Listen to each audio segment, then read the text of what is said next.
Well, Brian, do you want to introduce yourself first then? Sure. Do it. Okay, I'm Brian Morrison. I'm the director and producer of Bastards Road. It's a documentary feature about a Marine veteran that had a tremendous 5,800-mile walk across the country to reconnect with his Marine brothers from war, the families of their fallen, and really a great story of resilience and in the light of post-combat struggles from all those things coming home from war and transitioning back home. Wow. And I loved your film. Absolutely loved your film. So I'm Virginia and I'm a therapist, but I didn't start that way. So don't worry. So I enlisted in the Army Reserve back in '97, and I don't do math in public, but that's a long time ago. Like John in your film, I trained in interrogation and linguistics. I'm an Arabic speaker, and I served a panoply of tactical units. So also in Ramadi, Iraq from 2003 to 2004. And then after that, I served as a DoD, Department of Defense contractor, and then a civilian. And then I got out of the military in the Army Reserve side. I went back in as an officer into the Naval Reserve in 2008, where I was a HUMET officer, and I worked with Naval Special Warfare and at the Naval War College. So then definitely needed a soul break. So back in 2013, I transitioned to become a licensed professional counselor. So I went back and got my master's degree. I specialize in military issues, combat-related trauma. So I am still an Army Reserve officer, combat veteran, and I just recently wrote The Veteran's Guide to PTSD, How to No Shit Reclaim Your Life, which is, although I'm a clinician, this really is a soldier-to-soldier book. And when I say soldier, I mean that writ large. So also your Marines and your Navy. I even speak a little bit of Coast Guard, just not well. This is a guide for soldiers. So it's from me to them. So there's no clinical jargon and absolutely no bullshit. To help my service members, have their journey back from PTSD and moral injury and all of the things that are very well covered in your documentary. Well, you guys are two peas in a pod, and especially one of the other Marines featured in the documentary film, Dustin Kieschnick. You guys share you guys have quite a similar path in terms of, working in HUMET, and then, going into the clinical world of trying to help and support and wrap your head around, the issues of kind of coming back from it all. Yeah, I think it's an analogous skill set, actually, interrogation and being a therapist. I joke a lot with my clients. I say, now I just use my powers for good and not evil. But, that's, but it is kind of same.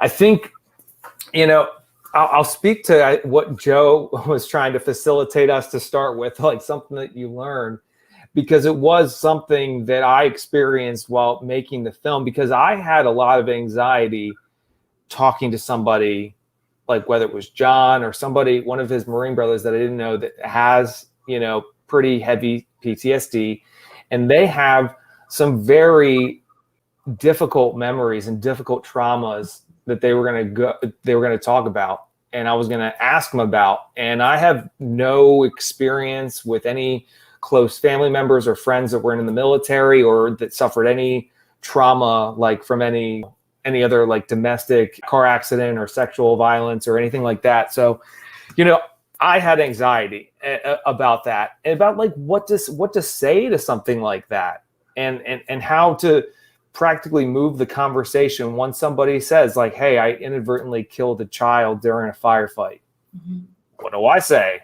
I just went to Chick-fil-A yesterday. But I think the more that I talked to John, the more that I got to learn and meet his family, the Marine brothers and the families of their fallen, like, I think I was kind of struck by more a sense of calmness and acceptance, and that just being there for them as an open ear and being emotionally available, being present is super powerful. And I don't have to have that perfect thing to say was like the end, answer to what I learned is you don't need the solution. You don't need to have that end goal. Even though I want to help make them feel better, I don't need to know what that is. I just need to be there and be present for wherever they're at that moment. I love hearing that. I'm glad you talked about that anxiety, actually, Brian, because it's something that when I'm talking with family members or spouses or even children of service members, whether they're, active reserve or veterans, that is a question that I get a lot. Like, how do I talk with them without being an asshole? I love that one of the people you interviewed said, I hate it when people are like, well, how many people did you kill? That is such an asshole question. And I loved his answer to that. I just thought, God, I'm putting that in my pocket for next time. I'm so stealing it and pretending that I just made it up myself. But don't worry. No, I mean, it's really that simple. It's, if I'm going to ask you that, okay, can I ask you if, you had a family member like abuse you sexually when you were young? Like, can we go there? That's why not? Shit. All bets are off. It is. You just like put a new standard of this conversation. Okay, we're going there. Let's go there. But it's, it's such a privilege. There is nothing that I would rather do than work with veterans and work with active duty service members. Especially because we can come back from this. It certainly, doing thousands of miles in a truck is one way, but we have other ways too to recover from that. And so, talking about PTSD, moral injuries is my thing. I love it. Well, I like the nuts and bolts kind of outline the way that you put it in the book and your kind of approach and the no shit attitude. I think that there are so many stigmas and stereotypes that are wrapped into maybe clinical jargon, or people are just kind of hearing one thing and kind of running with it without like the proper education, without the background. And this is kind of a newly developing science with new education, with new evidence that's coming out in research. So it's encouraging to see a lot more, I guess, from the VA. I'm seeing a lot of statistics come out. It seems like there is more of a willingness inside the system to kind of acknowledge, hey, this is an issue we're starting to receive. I don't know. From the way that I see it, it's encouraging based on very, very new stats or publications, stuff like that. I guess it comes from, I hate feeling like somebody would come out and admit that they're having some issues, whether it's PTSD or something else, and it somehow like blackballs them, or it somehow like jeopardizes their clearance, and they don't want to come forth with, and when they're still in the midst of their career. Yeah. Is that still a thing? Are you seeing that kind of break up a little bit? I get it on both sides. So I'm a clinician for an unnamed government agency that I don't represent. In here, I'm just representing me, but I'm also an Army Reserve officer, and I hold a clearance, and I'm not a mental health officer. I'm an intel officer. My experience in terms of getting help for PTSD was pretty fucked up. I was really suicidal after my third deployment in 2008. Went to a psychiatrist who sat me down and said, well, Virginia, I can't help you unless you start telling me the truth. And I looked right at him, an older white guy, and I was in Central Europe at the time. I was like, the fuck, what?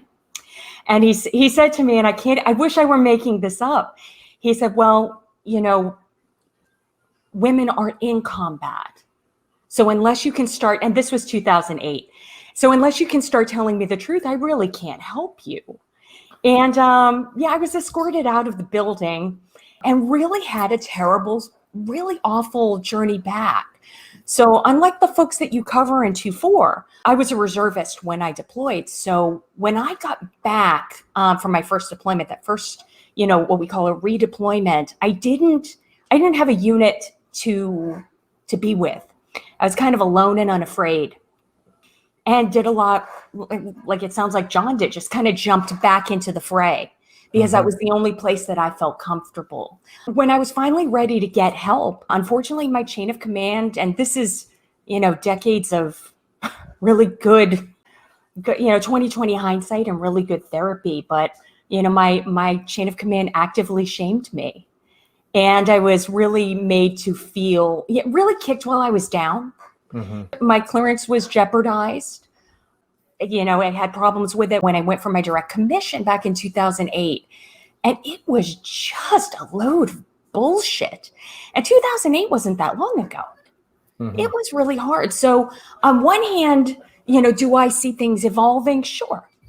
But do I still today see very persistent rumors going on about PTSD and about recovery? Yeah. And it sucks. Yeah. And who I'm hearing it from, I wish this were just other like soldiers, Marines or coasties or, sailors. But I'm hearing this from other clinicians, like other no shit PhD holding motherfuckers who spent most of their adult life in school, who are spouting these things like, well, there is no recovery from PTSD, or wow. And brother, if I had a nickel for every client that I encounter in real life who said, you know what, I went to get help and this was the negative response that I got. Yeah. So not only are you trying to get to the root cause trauma, you're also trying to almost, wipe the slate clean of all the bullshit, things that have been told in kind of an effort or illusion of like, okay, we're going to try and help you. We're going to try and, set things straight. All this bogus, shit about how you can never recover from PTSD, that's a lifetime. I mean, that's a job in itself of just trying to break apart that misconception and that lie. So it's sad. Yeah. It's sad. It's not fair. And it's absolute crap.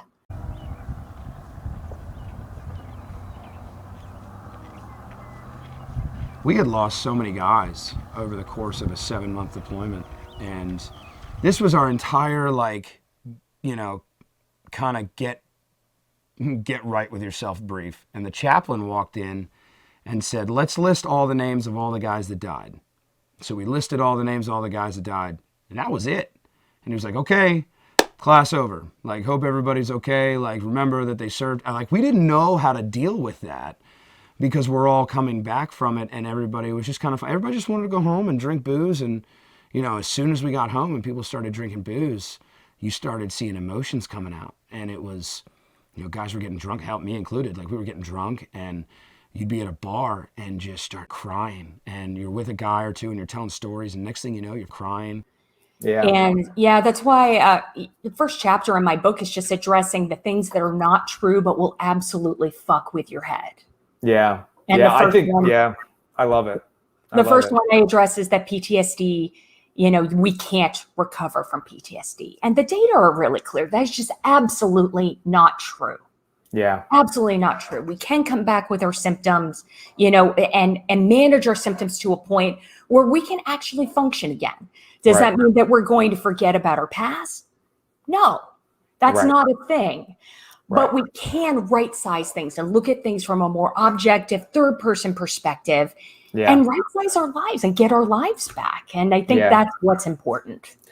Yeah, I think it's probably challenging too, is when we're all in our own head and we're in that kind of vicious downward spiral, how our thought processes can trap us and betray us, or can give us we're just looking to hear that one thing that's going to help us perpetuate that lie or that belief that I can't get any better. And I'm just waiting to have somebody say something that's going to affirm that's going to make that a reality. So I don't have to, be all alone and be like, okay, this is what I believe. This is what I feel. I'm never going to get any better. Well, that guy just told me that I'm right. I'm not going to get any better. So it's I'm in that cycle of going down. Help me keep going down.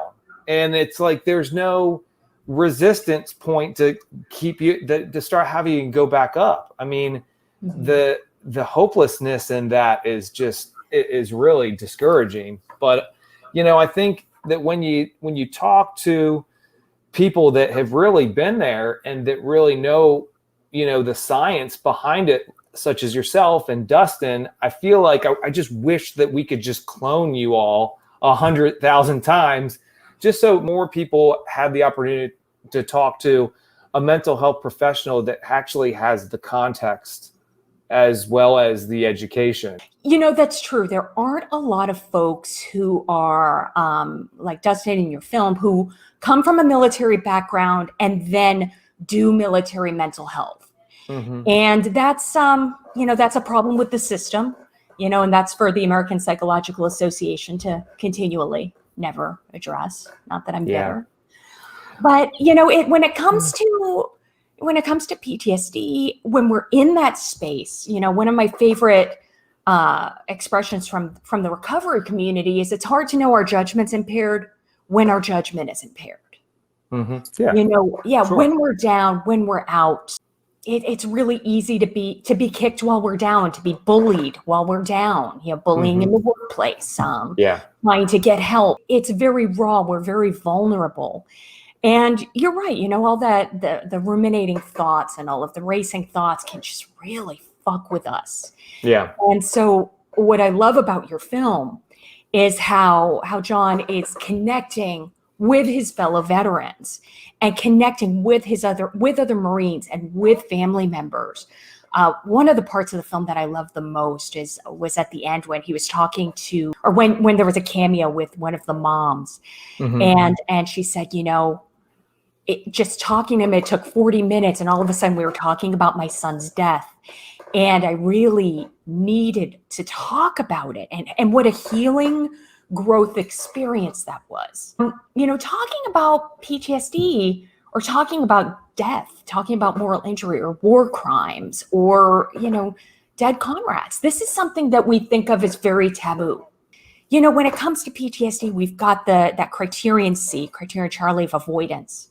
So with avoidance, which is such an integral part of the symptomology of PTSD, we end up, we know something's wrong. We may not know that it's PTSD, but we know we're fucked somehow in the head. Right.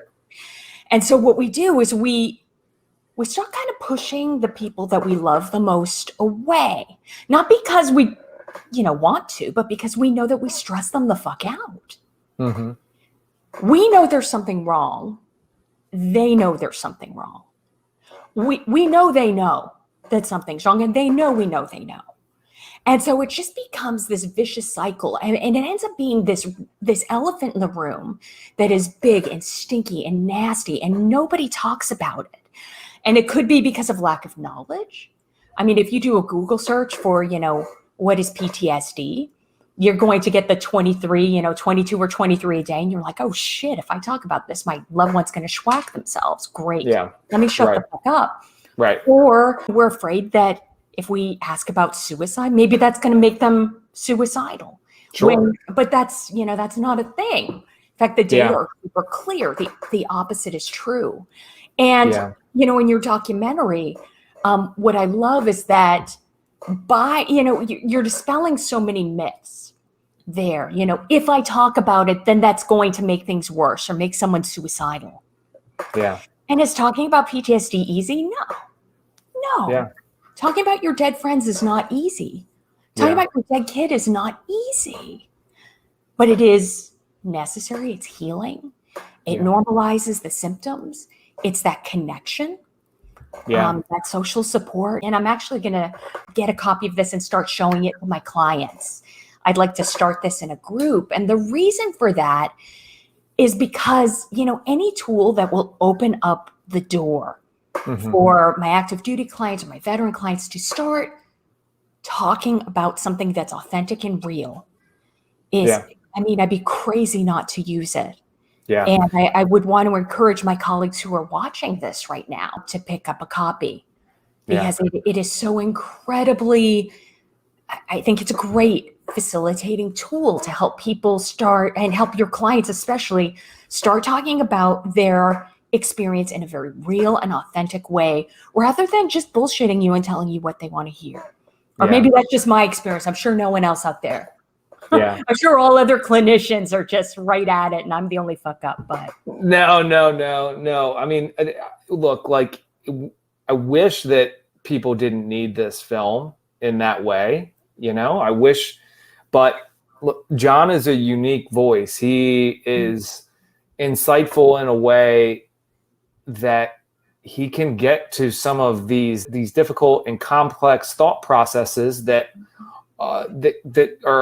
come from PTSD, that come from moral injury, if you want to use that term, or survivor's remorse. It's not just one thing. It's like there's a myriad of issues and challenges that are, whether you want to call them comorbidities with PTSD, particularly for combat veterans. You're like in a system, a structured environment, being a Marine, being a soldier, and then you are out, and then nobody's telling you where to be every minute of every day. Your support system is totally gone and ripped away. We live in a huge country, and it's not anything like malicious or like contrived to like screw people, but like we live in a big country. They're thousands of miles away from each other, and it's a big ask to say, hey, keep in touch with the guys that you serve with, even though like that your best friend is in California and you're in Florida. It's just difficult. And I mean, hopefully, Zoom and internet is just not the same. When you're amongst each other in their presence, where you don't have to go there, but you're just around each other, and you have that understanding that we were there together. And I think that means a lot. And those type of reunions, those moments, should not be underestimated in any way. And what you said, really salient and to the point, just choosing to be there in that uncomfortable moment with them. I'll often direct folks to Brené Brown's TED Talks. I know they're overdone and I know they're Oprahized, but they're brilliant. She is just brilliant. Yeah. And they're 10 minutes a pop. I mean, if you don't have 10 minutes, just do it. Yeah. And, it's 20 minutes to prep for the most important conversation you're going to have for your life. Get over it. Go watch it. Because she talks about how do we talk about uncomfortable topics in a way that's authentic? How do we address vulnerability? And it's exactly what you did in the film. Yeah. Choosing to be there with your subjects in that uncomfortable moment. You don't have to know the outcome. You don't have to say the right words. You just have to choose to be. Choose to be there with them. Yeah. And just that is so powerful. Yeah. There is no greater gift that you could give anyone than to choose to be with them during their most vulnerable time. Yeah. I mean, that was John's journey in a nutshell. That's his desire to want to spend time with them. It also speaks to the nature of traveling, of a journey. It's not as much about the ending. We established kind of a general sense, like quickly, like where John wanted to go. But when you're traveling and you don't necessarily have maybe an end destination in mind or a set deadline date, you can just kind of be there and just be present. Like the things that John would learn about farming or mining or whatever, like because of just these random people who would meet along the road. And that went for all his Marine brothers that, sometimes he hadn't hung out with them in like 10 years. So it's kind of like rediscovering, where they're at. But like, it was just amazing to see that the way that they were together upon those first minutes. It just seemed like they had never been out of contact. And then I'm like, wait, you said that you haven't seen him in 10 years. And I'm like filming this behind, in a little corner of their house, trying to be invisible. And it just seems, like they just have never stayed out of contact again. Yeah. It's pretty remarkable. It was remarkable to watch. It was really magical. I love what John's mom said in the film when she was on the phone with him, a couple weeks in, and she said, it's your walk. This is your walk. You've got to walk it the way you want to. Yeah. And, isn't that true for all of us? And by, just giving him that permission to, just by saying, hey, it's your walk and I'm here with you no matter what that walk is. If you want me to drive 3 hours and pick you up, I'll do it. Yeah. If you want to go to Virginia Beach, do it. But I'm choosing to be with you. This is your walk. Yeah. And just the social support and the family support that he got was remarkable. And I love that feeling in the film. And it there is something really magical. Oh, that's kind of a cushy Air Force word, but there is something like really, really awesome about the bond that soldiers, that Marines have, that, there is that bond when you serve with someone in combat. There's nothing like it. There is nothing like it. We all come into the service for a reason. They call it the service for a reason. Most of us, when we, start that journey, we're young. I was obnoxiously just really uneducated about anything, just enlisted, and, we joined the service, and we are really indoctrinated with these ideas of, there's something really simple and pure about it. Never leave a buddy behind, always follow the rules of engagement. Yeah. It doesn't always happen. Yeah. And it's really hard. How do we right size that? How do we right size our experience when we come back? Well, I was always struck by how there isn't just one feel. I mean, we don't experience one emotion, at any given time. We experience a mixture of emotions. We're usually not just sad. There is some other feeling there's some other emotion in there. It might not be the extreme opposites, but what I heard from guys that experienced combat was it was the ultimate high. There is nothing close to that experience. I mean, you are right there next to your brother, and what's at stake, and you are both fighting and protecting each other. And there's a sense of adrenaline. There's a sense of importance. There's a sense of value to each other that will never, ever be matched. That's an extreme experience in the human condition that, humans have been a part of. That's just part of human culture, human life. We are a warring species. But I was just moved by there is that mixture of that thing. Like, what do Marines miss war? Yeah, they do. They never feel that important again, is what some of them, described. And that it's that mixture of loss, of trauma, but also, I don't know if you have experienced any of the similar sentiments of, like, I don't want to say exhilaration or anything. I'm not trying to glorify it. I'm just trying to recognize the component that, I don't know what I want to say, addictive quality to it, but it's just extreme. It's an extreme experience. And that's probably going to change your human palette of emotion forever, for the better, for the worse. I mean, I don't know. That just that kind of always struck me, and we didn't really go there in the film in terms of some of those sentiments about missing war. And I don't know if what your thoughts on kind of that are. Yeah, I could speak to that.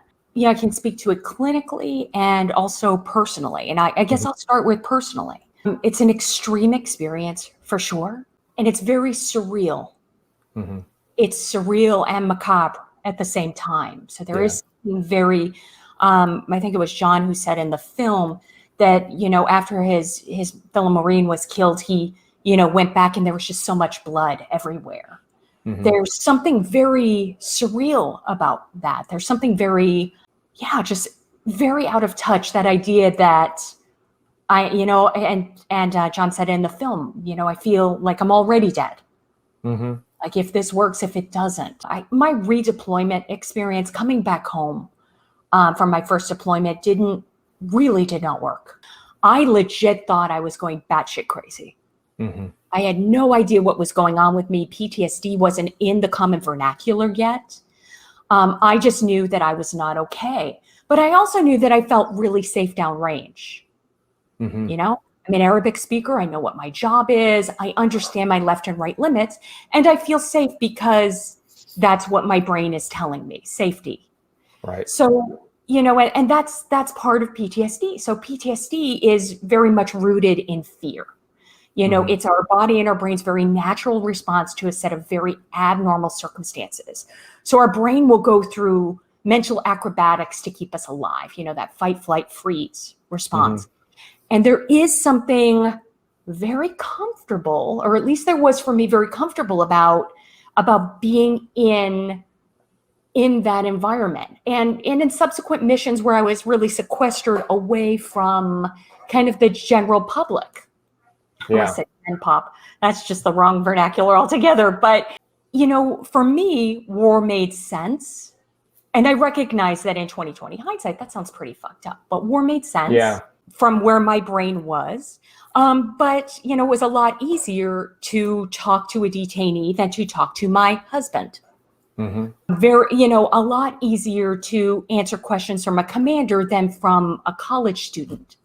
So it was just, so there was something very comfortable about that. I did keep going back but I also had a fantasy that somehow I was going to make it right, that I was somehow going to unfuck everything that got fucked. Yeah. And I really had this fantasy that I could do it in the bigger, better way. Like, oh, well, if I go back as a DOD contractor, then I can unfuck things. And then it was, well, if I become an officer and I'm not enlisted anymore, then I can unfuck things. This kind of this fantasy of being able to right size what just unfortunately can't be unfucked. Right. And from a clinical perspective, that's where the moral injury piece for me really comes in. And moral injury, we don't talk about it a lot. It's kind of the redheaded stepchild of PTSD. Mm-hmm. And it's based on research by a wonderful researcher named Brett Litz. And it really is, for me, the central character in your film. Mm-hmm. So we talk a lot about PTSD being rooted in fear, but moral injury is really rooted in shame. So this comes from our deeply rooted kind of expectations of ourselves and for others. So these are the things that we did, that we didn't do, things other people did or didn't do, the things that we really can't unfuck. Right. And so, while PTSD is a loss of safety, that moral injury is a loss of trust in ourselves, the mission, the military. And losing that trust is really hard because it challenges, we lose everything else. It really challenges our core values. And so moral injury is when we or someone close to us, it violates our moral code. Right. So, when things happen in war that really make us question, or I'll speak more personally, made me question who I could be going forward. Right. And, the two key parts of moral injury that were really well addressed in your film were that combat loss and perpetration. Leadership betrayal is another thing that Litz brings up in his research, which thankfully I didn't see there. So, and those are really heavy topics that we don't talk about. So what happens is we resort to punishing ourselves. Right. And the research calls this self-handicapping. And we saw this with a lot of the cameos and with John.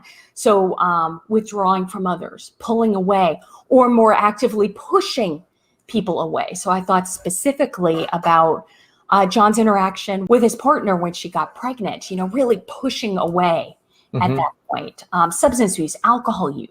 Alcohol was a pretty major character in your film and also in my own journey.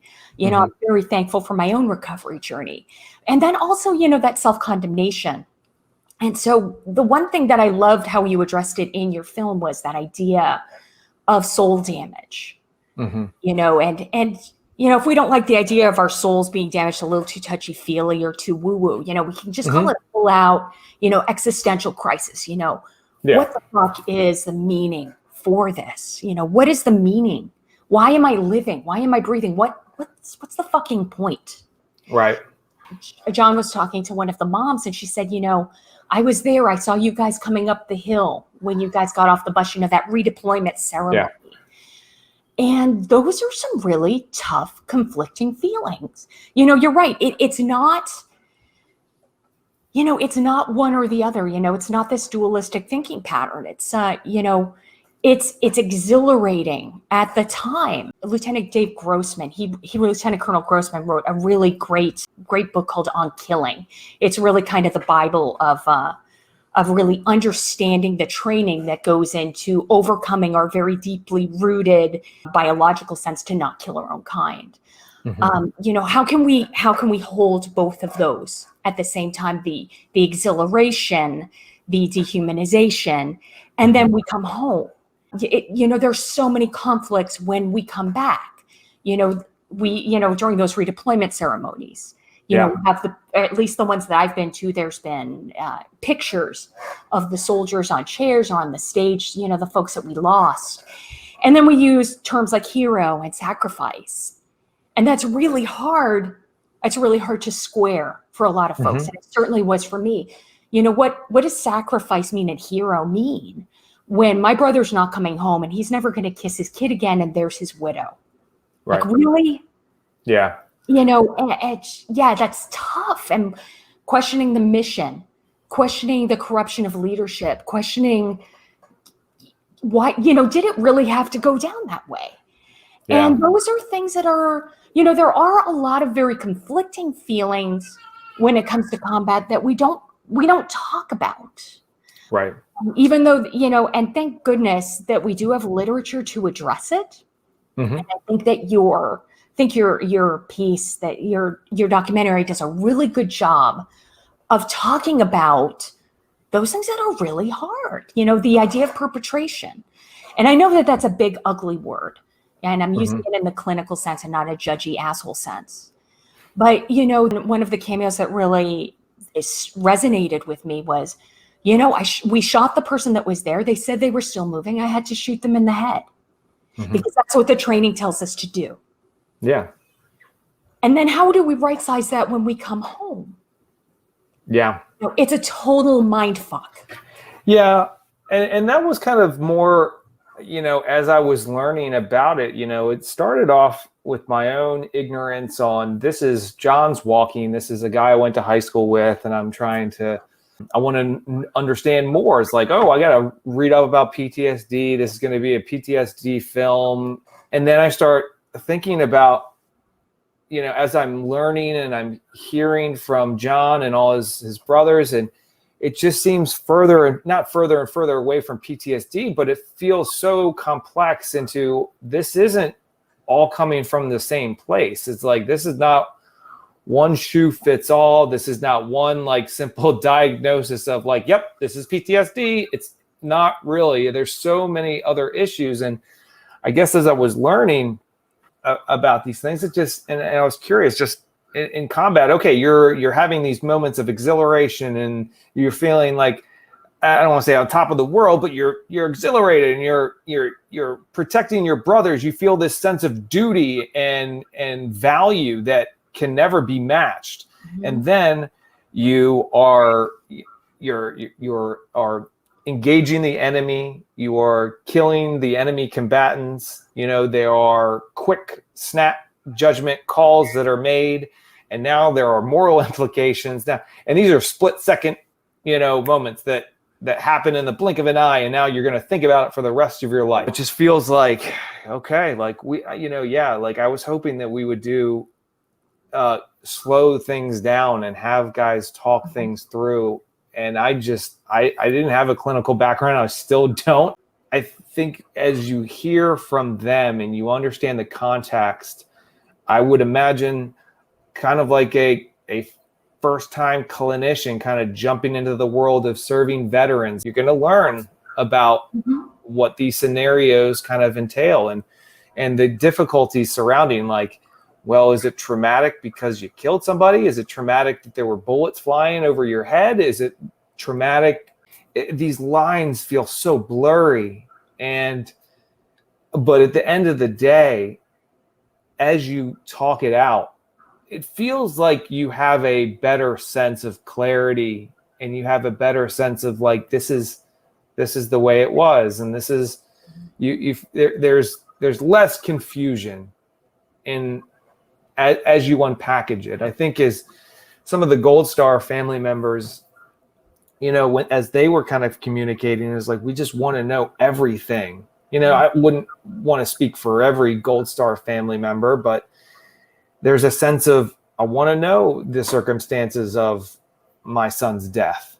I want to know what happened. I want, whether it's to find closure. And I would think for some of the guys, you kind of want, as difficult as it is, going to those places and unwrapping it so there's less confusion. Maybe that's the unprocessing, that's the delayed, your head's in there, you can't stop dreaming about it, you can't stop thinking about it. And who's going to be that person that's going to help unpackage that with you? And in a lot of cases, it's probably the other guys where they're with you, because we don't have to define things. We don't have to be worried about being judged without being misunderstood, because you don't understand the context of the rules of engagement. You don't understand how quick these things happen. You don't understand how we were trained. You don't understand that there were civilians in all these houses. Felt that the value of getting these guys back together was just tremendous, in a sense of how do we encourage that to happen more? I would be curious as to maybe the success level of getting veterans together that come from different branches, that come together and maybe share all thoughts, if there's value in that, or if there is a sense of we're not seeing eye to eye, but we're all struggling to kind of understand where our baseline is. Yeah, I'd be happy to speak to that. I deal mostly with, I'm a trauma therapist, but I traffic mainly in war crimes. So most of my clients have either committed or witnessed or been privy to war crimes. And that's a heavy topic, and we don't talk a lot about it. There's a lot of things that go down that we still don't talk about. So like intentional killing of non-combatants, torture, revenge killings, fragging, sadistic killing, rape, indiscriminate aggression. There are things that happen in war that happen in war. And we'll just put it like that.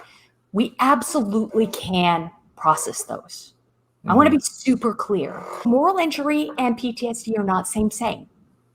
So with PTSD, we are processing a trauma. With moral injury, we have to process the trauma and its meaning. What is its meaning to me? What is its meaning to my life? Can I move forward? So it's more in the muck. Talking with our battle buddies about that, talking with other Marines about that, people who are there. Will it help? Absolutely. Absolutely. Also, you can talk to therapists who are trained in something called adaptive disclosure. And that was developed by Brett Litz and his team, the folks who research moral injury. That is a method that we use and that I use in my practice to treat moral injury. So, we do have evidence-based treatments out there. Evidence-based means that it has a really high success rate. So just like, we're at the end of this pandemic and everyone's getting their shots, so evidence-based treatments are therapy methods that are tested much in the same way that vaccines are tested. These wonderful double-blind studies over, these longitudinal studies done over decades with thousands of service members. And so we know that they work, and we know that they work most of the time. And I want to put that out there because a lot of us don't have access to a unit. We don't have, maybe our battle buddies have killed themselves, which unfortunately happens a lot. I personally have lost a lot more battle buddies to suicide than to combat at this point. And it sucks. But there are methods to be able to get back and do really good work and do some really good healing work. That being said, not all things work well. You know, as a therapist, you know, I've done a lot of individual one-on-one therapy using evidence-based treatments. And I've also seen peer support groups. And this is more specific to your question about getting folks like from Vietnam and from, you know, Afghanistan, Iraq, and Bosnia, and all of these different places, and putting them together. And I've also had a chance to conduct group therapy using an evidence-based treatment for PTSD. And I address this in my book also. Very often, unfortunately, group therapy doesn't go very well. And I'll be very, you know, specific as to why. There ends up, so, you know, we're vets. It is what it is. But there tends to be well, there's no nice way to put this. So here you go.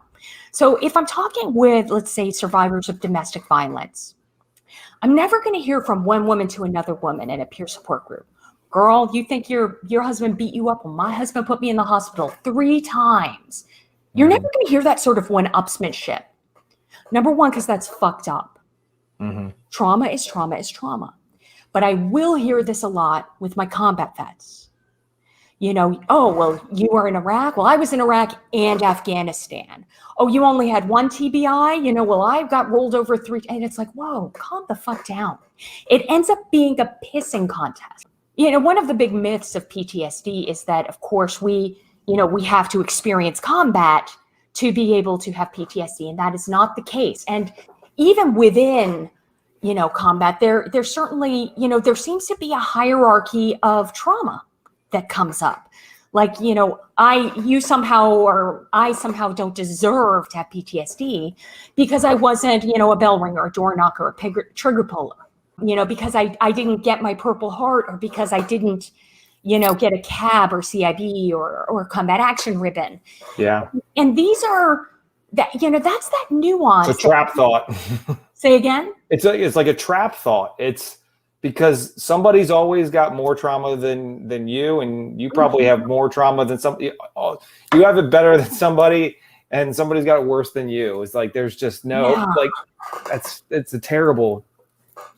Yeah, it is. And so, you know, my book is based off of classes. So when I first got licensed, or years later, when I got better, I actually started teaching active duty troops about PTSD. And so this was, you know, this book is based on my class notes for it. And so one of the things that I would always talk to with my vets and with my active duty service members is, you know, let's stop this trauma comparison. You know, it's bullshit. And it really discourages others from getting the help that they deserve to get better. So, you know, I've seen peer support groups go way wrong. In my book, I talk about an experience I had at an inpatient facility where I worked at a psychiatric hospital that had something called the War Room. And this was billed by the hospital as a place where veterans could speak freely about their combat experience and be heard, and you're with other veterans. So the idea of recreating kind of the experience like you had at the end of your documentary, but in this more kind of an artificial clinical setting. Right. Well, that got all fucked up like a football bat, because there is no, you know, there's a lot that we can't control, a lot of things that go on there. So when we talk about war crimes, for example, talking about anything where we have a non-disclosure agreement or it's potentially prosecutable, we can no shit be prosecuted for it. I encourage my readers to really think about that and then choose not to. That is a wonderful way to go to jail or be prosecuted. And within the war room that I was talking about, it just so happened that somebody shared about an indiscriminate killing of a non-combatant, which, God, that's a lot of words to say, killing a civilian. Yeah. They killed a civilian, you know, that's just part of the dehumanization that's still in my patterning. But there was someone else in the war room who was an officer and said, you know what, I'm taking it to your chain of command. You're going to get prosecuted. Talk about making it a very unsafe environment very quickly and really killing that person's healing opportunity. That was so wrong. But it happens. You know, when it comes to working through war crimes or working through moral injury, the moral injury piece, I recommend going with a specialist. And I actually recommend this in everything when it comes to mental health. So, you know, if you've got, you know, if you have cancer, you don't go to your primary care person. If you've got, you know, you may go there first, but then go to a fucking specialist. Right. You know, go to, you know, if you got an extra toe, go to a podiatrist. You know, don't go to somebody who doesn't specialize in it. And within the mental health field, we have people who know shit, specialize in PTSD, specialize in anxiety, specialize in eating disorders. I specialize in PTSD and moral injury. I really don't do anything else well. Right. I really don't. I'm a one-trick pony. I can kind of bullshit my way through it, you know, but my knowledge, you know, tap dance, but my knowledge is PowerPoint deep. Yeah. And so if you came to me with an anxiety issue or obsessive compulsive disorder, I would be the first to say, you know what? Let me find you a no shit specialist. Yeah. And so I'm not trying to discourage anybody. Go talk to your battle buddies. It was one of the best things that ever happened to me in my recovery journey was I had a battle buddy come out and visit me when I lived in Europe who was not doing okay. It turned out we were both just really not doing okay. It was a real healing journey and I've never forgotten it. And watching your film really reminded me of that. When you're in front of a camera, there's a sense of, I don't want to say violation, but there's a sense that something is being taken from you, whether it's a selfie that somebody's asking, you know, taking with you, or an interview where you're talking about the most traumatic, heaviest things that you've ever experienced. There's a bravery that those people that participated with John did that they had, and that I admire. My hope is that we did them justice, and that their voice will help lead to more healing and more understanding and more context that can support these people, their families, like everybody. So, you know, it's great to hear that. Because it certainly wasn't easy. It's not easy to go there for John to be in those moments, and then just to add this extra layer of filming where you're just really not sure how it's going to be used, where it's going to go, how it gets packaged. I felt definitely a sense of not anxiety over that, but I felt a sense of duty. And I think that Mark Stafford and everybody else that worked on this film, you know, has recognized, we just do the best that we can to have this be the voices of just, you know, those men and women in the film, and not having us insert, you know, our own ignorant ideas or some misconstrued sense of science or research that I think might get thrown around too much. I mean, to you, like you have now a significant amount of research and education and work to, you know, help move the needle, you know, in the trenches. I just hope that we could be part of a conversation that can be a helpful benefit, a helpful tool in some little way to your work. Oh, for sure. Your work really is. I really want to encourage you in that. You're putting together something so personal like this. And when I put my book together, it was hard. You know, here talking with other folks about it. I mean, how do I address what I do? You know, how do I address this in an authentic way? You know, and talking about my own suicidality. How do I talk about my own, you know, recovery journey, my own, you know, recovery from addiction? Do I talk about that, or do I just, you know, how do I talk about my own combat experience? Or do I just, you know, play the clinician? Because I'm a middle-aged white lady in South Texas, so I can just play the role and really, you know, just kind of pass. How do we choose to be authentic and vulnerable in a way that will help people, but also honors our own journey? And then there's that fear, at least there is for me, of, oh shit, did I just share too much? Is Yeah. somebody going to really take that out of context? Am I not going to be able to get a job or a position because I talked about my being suicidal at one point? Mm-hmm. You know, how's that going to affect my military career on the reserve side? You know, for this project, or at least for this book, for the Soldier's Guide to PTSD, I had to make a choice to say, you know what? Go big or go home. Yeah. I think what I've seen with John is that an amount of humor can go a long way. An amount of levity can really go a long way too. Today, I've decided that I will walk in silkies. There's nothing says sexy like a Marine walking across the country in basically nothing.